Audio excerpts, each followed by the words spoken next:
ಇದೀಗ ನೋಡಿದ್ವಿ ಒಂದು ಕಡೆ ಯಾವ ರೀತಿ ನಿಯಮ ಉಲ್ಲಂಘನೆ ಆಗಿ ಅಲ್ಲಿ ನೀರನ್ನ ಬಿಡುಗಡೆ ಮಾಡಲಾಗ್ತಾ ಇತ್ತು ಅನ್ನುವಂಥ ಒಂದು ಪ್ರತ್ಯಕ್ಷ ವರದಿಯನ್ನ ನಮ್ಮ ಪ್ರತಿನಿಧಿ ಉಲ್ಲಾಸ್ ಅವರು ಕೊಟ್ಟರು. ಅದರ ಜೊತೆಗೆ ಕಂಟೆಸ್ಟೆಂಟ್ಗಳು ಬಹಳ ಇಂಪಾರ್ಟೆಂಟ್. ಪ್ರತಿ ಬಾರಿ ಕೂಡ ಒಂದೊಂದು ಕಂಟೆಸ್ಟೆಂಟ್ಗಳನ್ನ ಆಯ್ಕೆ ಮಾಡುವಂತಹ ಸಂದರ್ಭದಲ್ಲಿ ಬಿಗ್ ಬಾಸ್ ಅದರದ್ದೇ ಆದಂತಹ ರೂಲ್ಸ್ ಅಂಡ್ ರೆಗ್ಯುಲೇಷನ್ಸ್ ಇರುತ್ತೆ.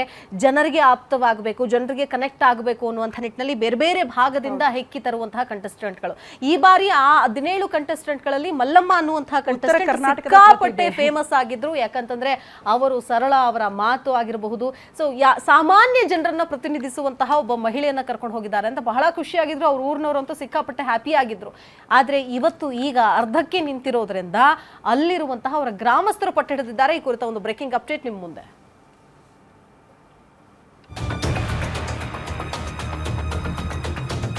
ಬಿಗ್ ಬಾಸ್ ಮತ್ತೆ ಆರಂಭ ಆಗಬೇಕು ಅಂತ ಈ ಮಲ್ಲಮ್ಮ ಅಭಿಮಾನಿಗಳು ಆಗ್ರಹಿಸುತ್ತಿದ್ದಾರೆ.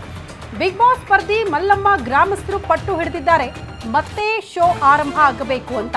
ತಾಂತ್ರಿಕ ಸಮಸ್ಯೆಯನ್ನ ಶೀಘ್ರ ಬಗೆಹರಿಸಿಕೊಳ್ಬೇಕು, ಪುನಃ ಬಿಗ್ ಬಾಸ್ ಆರಂಭ ಮಾಡಲೇಬೇಕು ಅಂತ ಆಗ್ರಹಿಸುತ್ತಿದ್ದಾರೆ ಮಲ್ಲಮ್ಮ ಅಭಿಮಾನಿಗಳು.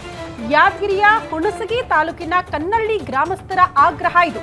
ಬಿಗ್ ಬಾಸ್ ಆರಂಭ ಆಗಬೇಕು, ಈ ಕೂಡಲೇ ಆಗಿರುವ ತಪ್ಪನ್ನ ಕೂಡಲೇ ಸರಿ ಮಾಡಬೇಕು, ಮತ್ತೆ ರಿಯಾಲಿಟಿ ಶೋ ಆರಂಭ ಆಗಬೇಕು, ಮಲ್ಲಮ್ಮ ಅವರನ್ನ ಮತ್ತೆ ಆ ಮನೆಯಲ್ಲಿ ನಾವು ನೋಡಬೇಕು ಅನ್ನೋ ರೀತಿಯಲ್ಲಿ ಅಭಿಮಾನಿಗಳು ಆಗ್ರಹಿಸಿದ್ದಾರೆ. ಇವತ್ತಿನ ನಮ್ಮ ಈ ಒಂದು ಕಾರ್ಯಕ್ರಮಕ್ಕೆ ಒಬ್ಬರು ವಿಶೇಷ ಅತಿಥಿಗಳು ಜಾಯ್ನ್ ಆಗ್ತಾ ಇದ್ದಾರೆ. ಓಕೆ, ಆ ಗ್ರಾಮಸ್ಥರು ಏನ್ ಹೇಳ್ತಾರೆ ಅಂತ ಕೇಳಿಸ್ಕೊಂಡ್ಬಿಡೋಣ. ನಮಸ್ಕಾರ, ನಾನು ಪ್ರಕಾಶ್ ಅಂಗಡಿ ಕನ್ನಳ್ಳಿ, ಯಾದಗಿರಿ ಜಿಲ್ಲೆ ಹುಣಸಗಿ ತಾಲೂಕಿನಿಂದ. ಇವತ್ತು ಬಿಗ್ ಬಾಸ್ ಸೀಸನ್ 12ರ ಒಂದು ನಾವೆಲ್ಲ ನೋಡಬಹುದು. ಇವತ್ತು ನಮ್ಮ ಗ್ರಾಮದಿಂದ ಮಲ್ಲಮ್ಮ ಅನ್ನೋರೇನು ಇವತ್ತು ಇಡೀ ಕರ್ನಾಟಕದ ಗಮನ ಸೆಳೆದಿದ್ದಾರೆ. ಅವರು ನಮ್ಮ ಕನ್ನಳ್ಳಿ ಗ್ರಾಮದವರು. ಅವರು ಬಿಗ್ ಬಾಸ್ ಆಟದ ಮನೆಯಲ್ಲಿರೋದ್ರಿಂದ ನಾವೆಲ್ಲ ಬಹಳ ಕುತೂಹಲದಿಂದ ಆ ಒಂದು ಸ್ಪರ್ಧೆಯನ್ನ ಶೋ ಎಪಿಸೋಡನ್ನು ನೋಡ್ತಾ ಇದ್ವಿ.